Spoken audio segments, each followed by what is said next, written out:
Hello and welcome to SEO is Not That Hard. I'm your host, Ed Dawson, the founder of keywordspeopleuse.com, the place to find and organise the questions people ask online. I'm an SEO, developer, affiliate marketer and entrepreneur. I've been building and monetising websites for over 20 years and I've bought and sold a few along the way. I'm here to share with you the SEO knowledge, hints and tips I've built up over the years.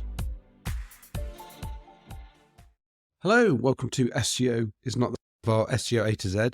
We're going to cover social traffic to supplementary content. Okay, let's get started with social traffic. So social traffic is traffic to your site that's generated by content and links on social networking sites such as Facebook, Twitter, Instagram, TikTok. Any other social networking platform that is driving traffic to your site, you can be considered as social traffic, and analytics software will show it as such, or some of them might show it as links in different places. But this is your social traffic if you are generating it. Even if you're not trying to do it yourself, sometimes you'll find you will get people talking about you on social media, and that is what we consider as social traffic. Okay, next up we've got soft 404. Now this is one that can be quite confusing for some people, so let's try and work through it. So a soft 404 is a page that looks and acts like a page not found, so a 404 page, but actually returns a 200 status code. So these numbers that I'm talking about, these are numbers that the web server responds with to the browser or any software that is requesting a page, such as Googlebot. As well as the content of the page, the web server will also provide a status code that gives a status about the page. So a 200 status code means the page you've requested exists, and then here is the content following. If they get a 404 status code, that means the page you've requested does not actually exist. I am showing you the error page that explains to the user that this page they've requested does not exist. Now, sometimes CMSs or web software doesn't handle pages that don't exist properly. So they will return a page that the user sees that says, this page does not exist. This is a 404 page. But the header code that the web server returns is 200. So Google gets confused because it sees this as a page that exists, but it's saying to it the page doesn't exist, and it's what they refer to as a soft 404. And you want to try to avoid soft 404s, as Google may index the page and spend time crawling them, rather than having it spend its time crawling the parts of the site you do want indexed. So essentially, Google's only going to crawl and index a certain number of pages on your site. There's a thing called crawl budget, which we discussed back in one of the earlier episodes, where there's this, depending on the size, the authority of your site, how many links you've got pointing to it, that kind of page rank you've got will depend on how many pages they're willing to crawl and index on your site. So if you've got soft 404s, they're essentially taking crawl budget away from real pages that should be indexed, that you do want indexing, and not these pages that really don't exist.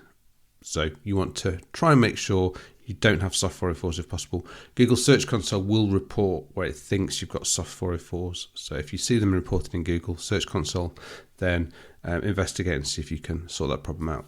Okay, next up we've got spam, and two versions of spam. So we'll cover the traditional version of spam first. So spam, it's content solely designed to manipulate search engine rankings, which does not provide any value to end users. So spam's a catch-all term to cover things like cloaking, keyword stuffing, spam links, thin content, etc. And spam techniques are commonly associated with black hat methods, or people who aren't creating great content, also spam. The second meaning of spam is an acronym, and it's SPAM, search position above mine. So this is a tendency for some website owners to consider that sites that rank above them are spam, when the actual truth might be that the higher ranking sites are there on merit. So obviously, as a site owner, as a site content creator, you should feel proud of what you're creating, and people who create content do tend to rate it more highly than potentially people who are just reading the content or seeing the content. They're very active creating anything, whether it's on the web or in real life. People who create and build something do rate them more highly than stuff that they've simply just come across or consume in any other way. That's why there's a thing called the IKEA effect, where people who actually build flat pack furniture tend to value that furniture more because they've been involved in building it than if they just bought the ready built piece of furniture. So same happens with web content. People produce it, they think it's brilliant, and then they think anything that ranks above them must be there. It's spammy. It's there by spam reasons. So it's only ranking above because they've used spammy link building or other spammy techniques to get above me. When really they're possibly, most likely there on merit. And so this tendency to call anything above you as spam is called search position above mine. So yeah, it's just a second meaning of spam. Right, next up we've got Spider. So Spider is just another name for a crawler software such as Googlebot. Anything which crawls and downloads pages on the web for future indexing is a spider. So if you see people talk about spiders, that's what they mean. That's why one of the reasons people refer to the World Wide Web, because you can spider across the web like a spider crawls across a real web in real life. Next, we've got split test. So a split test is where you create a new version of a web page that you're looking to improve how people interact with it, usually looking to improve its conversion rate. You send a percentage of traffic to the original page and a percentage of traffic to a new version of the page, and then you measure over time which version performs the best on whatever metric you're trying to optimize for. And they're also called A/B tests, and split tests are the foundational building blocks of conversion rate optimization. I've done whole podcasts on conversion rate optimization, and we also cover it in an earlier episode of the SEO A to Z if you want to learn more about conversion rate optimization. Next S is sponsored link. So a sponsored is an attribute introduced by Google that can be attached to a link that allows people to link to web pages where there's a commercial relationship, such as an affiliate relationship or someone who's paying for a link, that says to Google, this is a commercial sponsored link, do not count it for ranking purposes.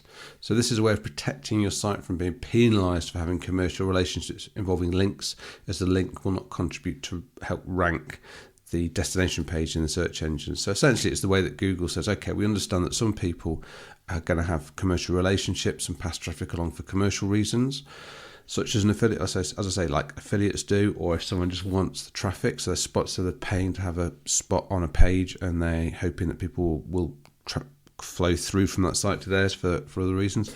And it's a way of doing that in a way that's open and transparent to Google, where you say, don't count this link because there's a commercial relationship. It is sponsored. You can also use the nofollow attribute to achieve the same effect if you want, but this just allows you to be very specific if you really choose to be. I personally have never used this.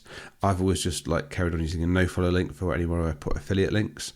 So it is always good if you have a commercial relationship like affiliate links to set that nofollow or sponsored link. You don't want to get caught out for any other way. It's pretty obvious for Google to work out affiliate links, especially if they're going through one of the established affiliate networks. So yeah, use these attributes if you're doing that kind of link. Next S is a squeeze page. So a squeeze page is a very specific type of landing page which is designed to capture a visitor's email address, most often in return to some kind of gated content or other lead magnet, such as an ebook. So what makes squeeze pages unique is that they usually have lots of the usual sort of supplementary content of a page removed, and we'll talk about supplementary content in a minute or two. So they remove lots of the usual stuff you have on a page, like all the navigation and headers and things like that, so as not to detract from the email capture request. You really give the pages to nothing else on the page to distract them from the offer and from the email capture form that you want them to do. So you're really kind of squeezing the content and squeezing their options down to just being able to essentially give them your email address or leave. Basically, those are the options. You're really squeezing them down to try and get them to take that action you want them to do. The next text is structured data.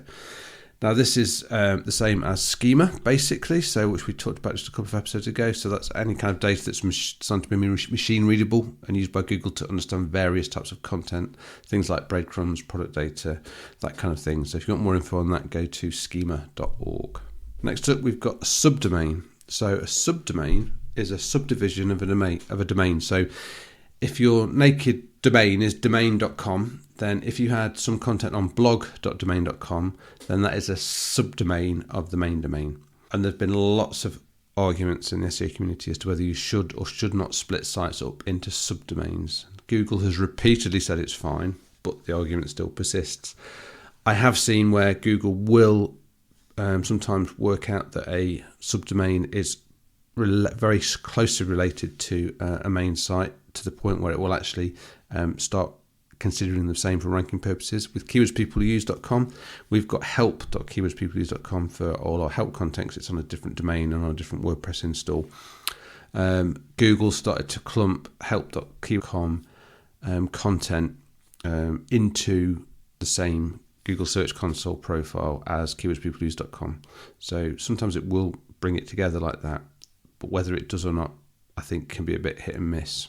This is followed up by a subfolder, which is our next item on the list of S's. This is where people have the should you have subdomain versus subfolders argument.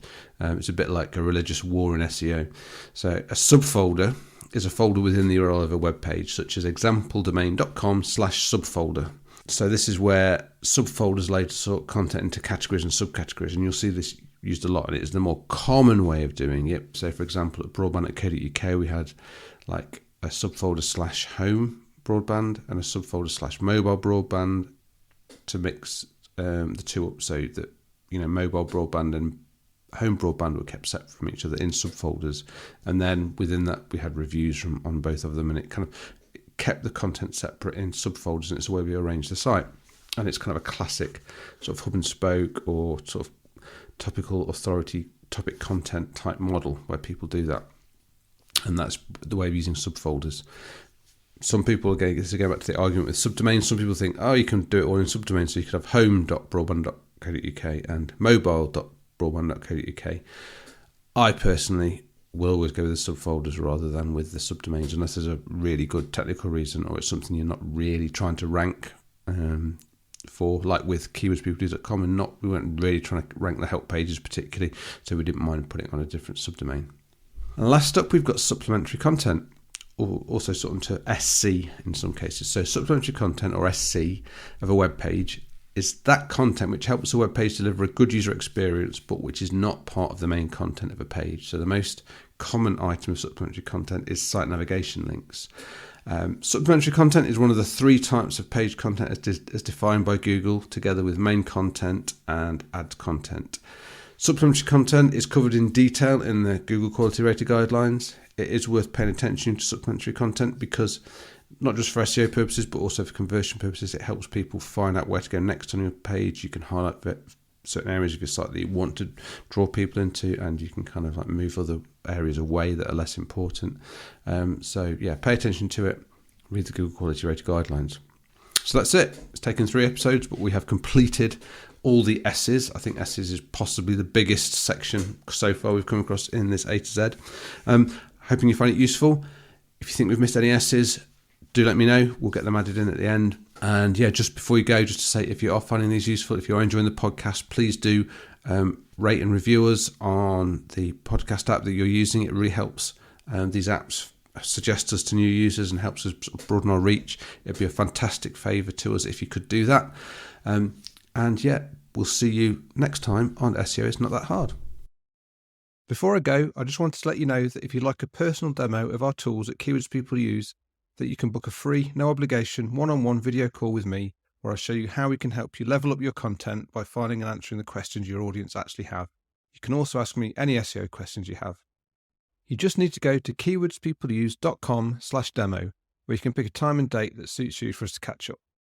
Once again, that's keywordspeopleuse.com/demo, and you can also find that link in the show notes of today's episode. Hope to chat with you soon. Thanks for being a listener. I really appreciate it. Please subscribe and share. It really helps. SEO Is Not That Hard is brought to you by keywordspeopleuse.com, the place to find and organise the questions people ask online. See why thousands of people use us every day. Try it today for free at keywordspeopleuse.com. To get an instant hit of more SEO tips, then find the link to download a free copy of my 101 quick SEO tips in the show notes of today's episode. If you want to get in touch, have any questions, I'd love to hear from you. I'm at Channel5 on Twitter. You can email me at podcast@keywordspeopleuse.com. Bye for now, and see you in the next episode of SEO Is Not That Hard.